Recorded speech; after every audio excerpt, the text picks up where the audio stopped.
And a very warm welcome everyone. आज है 4 जनवरी और डे है वेडनेसडे। सो स्टार्ट करते हैं आज के द हिंदू के कंप्लीट एनालिसिस को। तो फ्रंट पेज पे ये आर्टिकल है फ्रीडम ऑफ स्पीच के बारे में। आपको पता ही होगा कि कोई मिनिस्टर हैं, जैसे ये मिनिस्टर हैं, इन्होंने कुछ ऐसी बात कही जिसने एक जनता को काफ़ी ज़्यादा गुस्सा कर दिया, या किसी कास्ट के या किसी रेस के फेवर में बोले और दूसरी के रेस के अगेंस्ट में बोले, तो ये भड़काऊ बयान हो गया है ना। तो अगर ऐसा कोई बयान दे रहे हैं एंड इस बयान से उनकी पॉलिटिकल लीडर जो हैं, जैसे अगर ये योगी जी मान लो और ये है मोदी जी, तो मोदी जी को अफेक्ट कर रहा है, तो अब ऐसा नहीं होगा कि इनके बयान इन पे अफेक्ट करेंगे, मतलब इनकी कही हुई बातें इन पे अफेक्ट करना बंद। ठीक है, ये बात सुप्रीम कोर्ट ने कही है। ये कहा कि अगर कोई भी मिनिस्टर ऐसी बातें कर रहा है तो वो उनके जो लीडर हैं उन पे अफेक्ट नहीं करेगा। ठीक है, तो यही है पूरे आर्टिकल में। इसे ना आप अपने GS2 से लिंक करो। GS2 के फंडामेंटल राइट के अंदर आर्टिकल 19+1 ये कहता है कि हमारे पास फ्रीडम ऑफ स्पीच है। और आपको पता हो तो जो फ्रीडम ऑफ प्रेस है ये भी इसी के अंदर आ जाती है, स्पीच एंड एक्सप्रेशन। ये है 19+1 का सब क्लॉज ए। अब फ्रीडम ऑफ स्पीच के ऊपर कुछ रीजनेबल रिस्ट्रिक्शन है, वो किस में आता है? 19+2 के अंदर। ठीक, तो ये दो चीज़ें आपको पढ़नी है लक्ष्मीकांत के अंदर से। अब इसके बगल में ये जो आर्टिकल है ना, ये एक स्टेटमेंट है, राजनाथ सिंह ने कहा है कि we do not believe in war but we fight if force to. अगर कोई हमें मजबूर करेगा तो हम लड़ेंगे, वैसे हम लड़ाई पे बिलीव नहीं करते।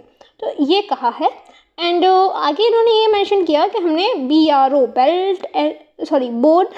बॉर्डर रोड ऑर्गेनाइजेशन, तो बॉर्डर रोड ऑर्गेनाइजेशन एक ऐसा प्रोजेक्ट है जिसके अंदर इन्होंने मतलब हमारी मिनिस्ट्री ने क्या किया है कि जो बॉर्डर के ऊपर रोड्स है ना, चाइना के बॉर्डर के ऊपर, क्योंकि चाइना इंफ्रास्ट्रक्चर बहुत ज़्यादा बना रहा है, तो उस जगह पे हम इंफ्रास्ट्रक्चर बनाएंगे।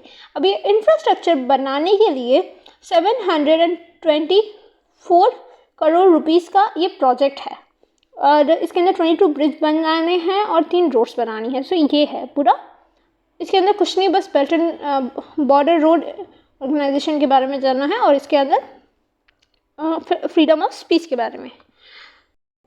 अब आइए पेज नंबर 4 के अंदर, calls for a permanent cancellation of bauxite mining leases in Orissa.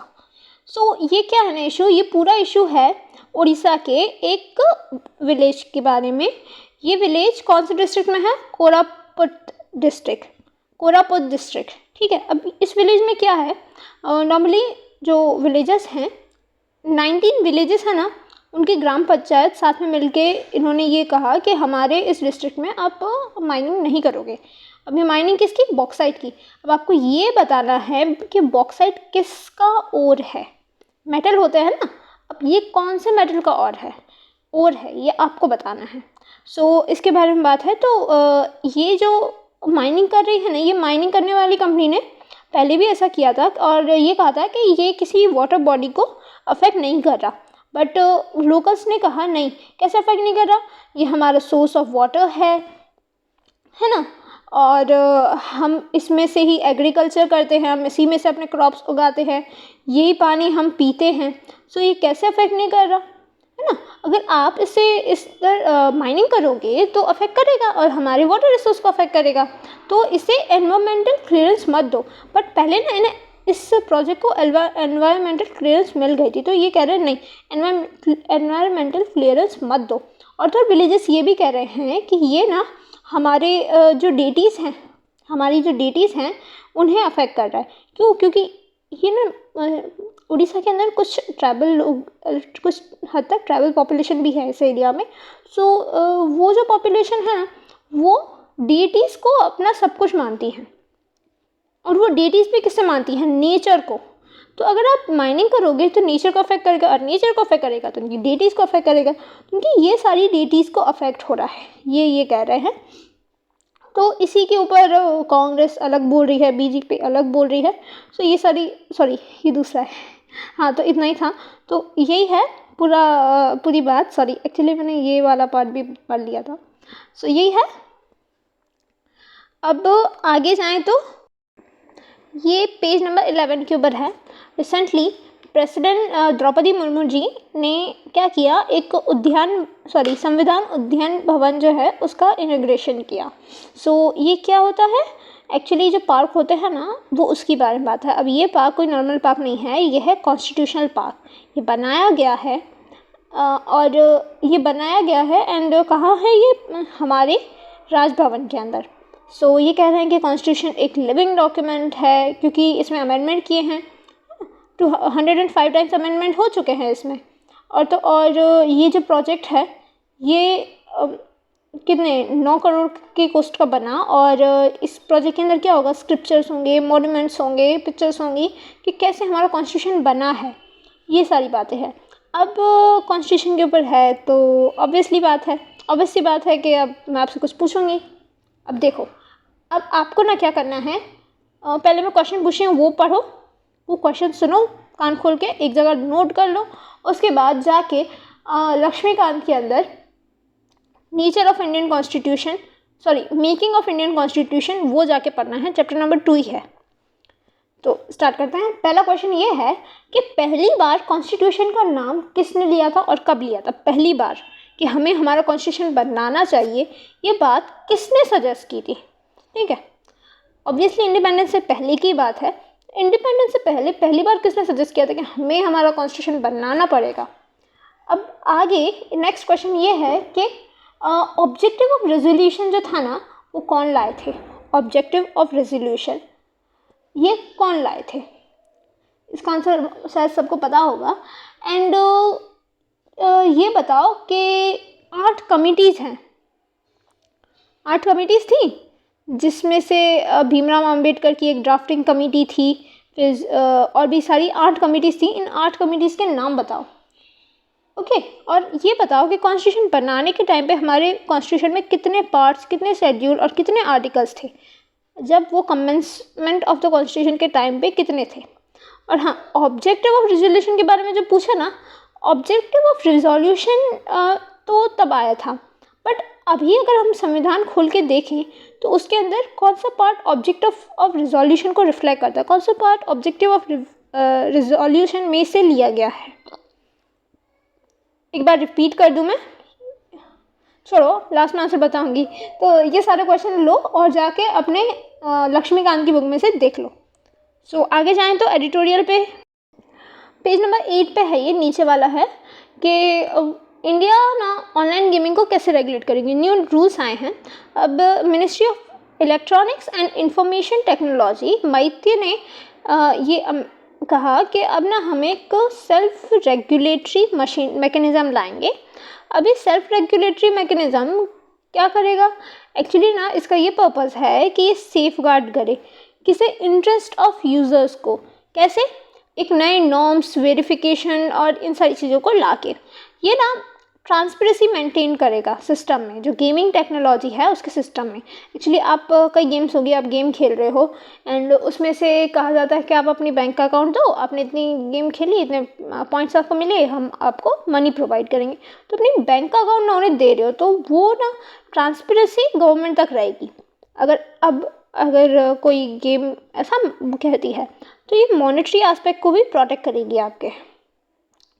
अब आगे बात करें तो इसके अंदर जो फाइनेंशियल लॉस हो जाता है ना, कई बार आपके अकाउंट में से रुपए चले जाते हैं, तो उसे ये देखेगी इसे इंट्रोड्यूस करने के बाद। अब इस जो प्लेटफॉर्म को ना एक पर्सन रेगुलेट करेगा, इसका नाम है, और उसी पर्सन के पास आप अपनी कंप्लेंट्स रजिस्टर करवा सकते हो। ये कौन होगा, चीफ कॉम्प्लिकेंस ऑफिसर ये होंगे। अब इन्हीं के पास अपने कंप्लेंट्स वगैरह रजिस्टर करोगे। अब इसके बारे में जो एक्सपर्ट्स हैं उन्होंने वेलकम किया, उन्होंने कहा बहुत अच्छा स्टेप है। सो बस यही था, एक सेल्फ रेगुलेटरी बॉडीज़ लाएंगे ऑनलाइन गेमिंग के सिस्टम में। अब नेक्स्ट ये है इज़राइल के बारे में। सो इज़राइल को ना में मतलब इज़राइल के अंदर ना जूइश रहते हैं, अब 1948 वर्ल्ड वॉर 2 के बाद उन्हें जो जूइश लोग थे वर्ल्ड वॉर 2 में उन पे बहुत टॉर्चर हुआ। किसने किया था? हिटलर ने। अब 1947 के बाद उन्हें ना एक लैंड दिया, कहाँ? फ़लस्तीन में दिया। अब ये फ़लस्तीन के अंदर उन्हें एक लैंड दिया और ये कहा कि आप यहाँ रह सकते हो। अब धीरे धीरे ये जो लैंड था ना वो बढ़ता गया। कैसे?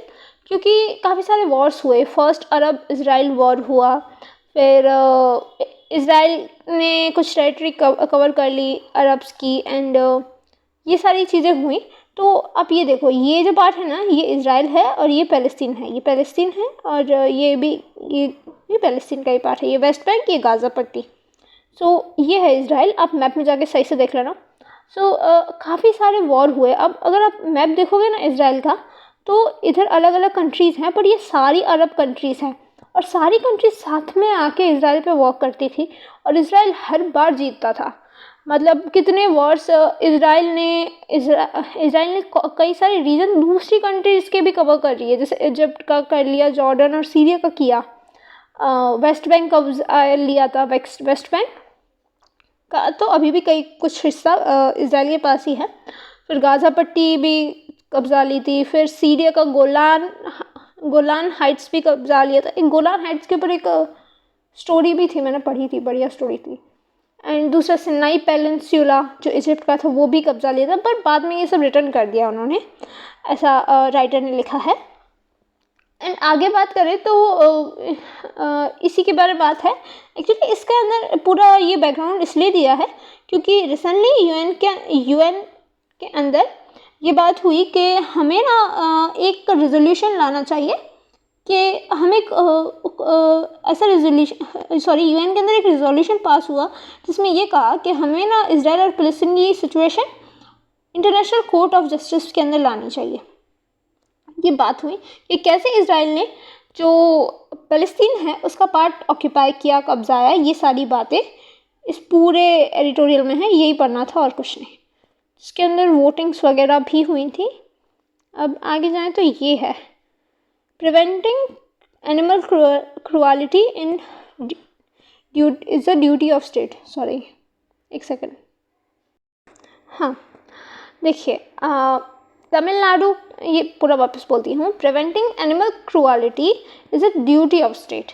ठीक, अब ये क्यों आर्टिकल लिखा है? क्योंकि ना अभी तमिलनाडु के अंदर जल्लीकट्टू हो रहा था और उसके ऊपर सुप्रीम कोर्ट की जो बेंच थी उन्होंने ये कहा कि जल्लीकट्टू इलीगल है। अब जल्लीकट्टू के बारे में जिन्हें ना पता हो तो बता दूँ, जल्लीकट्टू के अंदर बुल की रेस होती है। अब बुल को रेस कराने के लिए मारा वगैरह जाता है, क्योंकि जब उनकी रेस करवाते हैं तो उससे पहले उन्हें टॉर्चर किया जाता है ताकि वो अच्छा दौड़े वगैरह वगैरह, तो काफ़ी टॉर्चर किया जाता है। तो ये कहीं ना कहीं एनिमल क्रुअलिटी का एक्ट है, एनिमल क्रुअलिटी दर्शाता है। तो ये है, तो इसके बारे में अगर बात करें तो जल्लीकट्टू के बारे में जो लोकल्स हैं वो ये कहते हैं कि ये हमारा ट्रेडिशनल स्पोर्ट है। पर जो एनिमल प्रोटेक्शन के लिए वर्क करते हैं वो ये कहते हैं कि एनिमल क्रुअलिटी का एक्ट है। इनफैक्ट कॉन्स्टिट्यूशन में भी है कि एनिमल क्रुअलिटी नहीं करनी है। आईपीसी के अंदर एक आर्टिकल भी है। सो ये सारा सिनेरियो है। और अगर कल्चर के, और ये लोग कह रहे हैं कि हमारा कल्चर है, हमारे पास फंडामेंटल राइट है हमारा कल्चर को प्रोटेक्ट करने की। सो ये इशू है। तो इसके अंदर सुप्रीम कोर्ट की जजमेंट आई कि हम जल्लीकट्टू को इलीगल डिक्लेयर कर रहे हैं, बट तमिलनाडु क्या कर रहा है? तमिलनाडु चाह रहा है कि इसे हम वापस ला सके। ठीक है, अब अगर बात करें तो एनिमल्स की राइट्स हैं, सेफ्टी है, ये सारी भी तो मैटर करती है। क्यों फंडामेंटल राइट के अंदर आर्टिकल 20 बस हमारे पास ही, एनिमल्स के पास नहीं है? हाँ, ये राइटर पूछ रहे हैं। अच्छा, फंडामेंटल राइट हमारे पास है तो क्या डीपीएसपी और फंडामेंटल ड्यूटीज़ हमारी नहीं हैं? क्या ये हमारी फंडामेंटल ड्यूटी नहीं है कि हम अपने एनवायरनमेंट को, अपने जो एनिमल्स हैं इन्हें प्रोटेक्ट करें, हमारे नेचर को प्रोटेक्ट करें? तो ये बात राइटर कह रहा है। और तो और अगर इसे ध्यान से देखें ना तो ये ना कहीं मॉरली भी गलत है। क्यों? क्योंकि एट लास्ट अगर जितना पेन आप उस एनिमल को दे रहे हो उतना आपको ही दे तो क्या आप सफ़र कर लोगे? मर ही जाएंगे यार, मैं तो मर ही जाऊंगी, किसी का पता नहीं। सो बहुत ज़्यादा पेन दिया जाता है उन एनिमल्स को। जस्ट बिकॉज के एक रेस जीतने के लिए। सो यही बात है। एंड आगे बात करें तो जो एनिमल्स है ना, इनके लिए जो क्रुअलिटी के लिए जो लॉज है ना, ऐसा नहीं है कि खाली जो यूनियन गवर्नमेंट है वो ही बना सकती है, ये लॉज स्टेट गवर्नमेंट भी बना, क्योंकि ना ये आता है कॉन्करेंट लिस्ट में। देखो और तो और हमने पहले भी ऐसा नहीं है कि लॉज नहीं बनाए, हमने ना कई एनिमल्स जो है ना उन्हें क्रुअलिटी से बचाया, जैसे हमने एक्सपेरिमेंट्स में उनका यूज़ बंद कर दिया है ना, तो इसमें क्यों नहीं। और यही बात है कि कॉन्करेंट लिस्ट में आते तो स्टेट भी लॉ बना सकते हैं। अब लॉज बनाने हैं ना तो वो स्टेट गवर्नमेंट को ही बनाना पड़ेगा, तमिलनाडु को भी इसमें अमेंडमेंट करना पड़ेगा। और सेकेंडली ये जो प्रिवेंशन ऑफ क्रुअलिटी है, इसमें स्टेट को ज़्यादा अपना वर्क करना पड़ेगा, क्योंकि अगर स्टेट गवर्नमेंट भी करेगी ना तो लोग इतना विरोध नहीं कर पाएंगे। अरे यार। और अगर बात करें सिटीजन्स की, तो वैसे भी हमारा फंडामेंटल ड्यूटी है कि हमें प्रोटेक्ट करना पड़ेगा अपने नेचुरल एनवायरनमेंट को, फॉरेस्ट को, लेक को, रिवर को और वाइल्ड लाइफ को, ठीक है। और अगर रही बात आर्टिकल 21 की, राइट टू लाइफ की, तो क्यों जीने का हक इंसानों को ही है, क्यों एनिमल्स को नहीं है। लाइफ तो लाइफ होती है ना, ह्यूमन की हो कि एनिमल की हो। सो हमें ना ये राइट टू लाइफ का जो स्कोप है ना, जो मीनिंग है, उसे एक्सपांड करना पड़ेगा। ये बात भी राइटर कह रहा है। इसके अंदर कुछ बातें हैं कि राइट टू लाइफ क्यों एनिमल्स के लिए हैं, फंडामेंटल ड्यूटीज़ हैं, आप उन्हें फॉलो करो। किसी स्टेट क्यों लॉ नहीं बना रही, ये बात यूनियन ही लॉ क्यों बना रही है, स्टेट को ही बनाना चाहिए क्योंकि ये कॉन्करेंट लिस्ट का पार्ट है ना। तो ये सारे बातें राइटर्स ने इसमें एम्फाइज की। So that's all for today's video. अच्छा रुकिए, पहले बात कर लेते हैं क्वेश्चंस की। सो पहला क्वेश्चन ये था कि बॉक्साइट किसका ओर है। बॉक्साइट ओर है ना, एल्यूमिनियम का ओर है, एल्यूमिनियम का ओर है बॉक्साइट, तो ये याद रखना। अब आगे मैंने कॉन्स्टिट्यूशन वाले पार्ट में से क्वेश्चन पूछे थे कि ये जो आइडिया है कॉन्स्टिट्यूशन बनाने का, ये किसने रखा था। ये फर्स्ट टाइम 1934 में एम.एन. रॉय जी ने रखा था, जो एक लॉयर ही थे। सो फर्स्ट टाइम कब हुआ, 1934 के अंदर एम.एन. रॉय जी ने ये बात रखी थी। अब नेक्स्ट क्वेश्चन ये था कि ऑब्जेक्टिव ऑफ रिजोल्यूशन किसने लाया, और अभी जो कॉन्स्टिट्यूशन के अंदर जो ऑब्जेक्टिव ऑफ रिजोल्यूशन है, ये किस अभी कॉन्स्टिट्यूशन के अंदर ऑब्जेक्टिव ऑफ रिजोल्यूशन से मिलता जुलता क्या है। तो ऑब्जेक्टिव ऑफ रिजोल्यूशन लाए थे जवाहरलाल नेहरू जी। और अभी कॉन्स्टिट्यूशन के अंदर जो पार्लियामेंट है, जो आपकी टेक्स्ट बुक के ऊपर फ्रंट पेज में होती है ना, parliament preamble, I am sorry, objective of resolution है ना प्रियम्बल का पार्ट, मतलब ऑब्जेक्टिव ऑफ रिजोल्यूशन को देख देख के प्रियम्बल बना है। तो ये है प्रियम्बल, ऑब्जेक्टिव ऑफ रिजोल्यूशन में से लिया गया, जो कि जवाहरलाल नेहरू जी ने लाए थे। अब ये एक पूछा था कि कॉन्स्टिट्यूशन में मेजर कौन सी कमिटीज़ थी। तो देखो, पहली थी यूनियन पावर कमेटी, जो जवाहरलाल नेहरू जी की थी। फिर एक यूनियन कॉन्स्टिट्यूशन कमेटी थी, जो भी जवाहरलाल नेहरू जी की थी। फिर प्रोविंशियल कॉन्स्टिट्यूशनल कमेटी थी, जो प्रोविंस थे उन्हें साथ में लाने का काम करती थी, तो वो सरदार वल्लभ भाई पटेल की थी। फिर ड्राफ्टिंग कमेटी में मेन जो थे वो अम्बेडकर जी थे। फिर एक एडवाइजरी कमेटी थी, then rules of procedure committee थी, फिर स्टेट कमेटी थी, फिर स्टीयरिंग कमेटी थी। तो ये सारी कमेटीज़ थी, और स्टेट कमेटी को नेगोशिएशन कमेटी भी कहते थे स्टेट्स के लिए। सो ये सारी कमेटीज़ थी, एक बार लक्ष्मीकांत खोल के और देख लेना। So that's all for this video. अच्छा लगा हो तो लाइक करना। Thank you.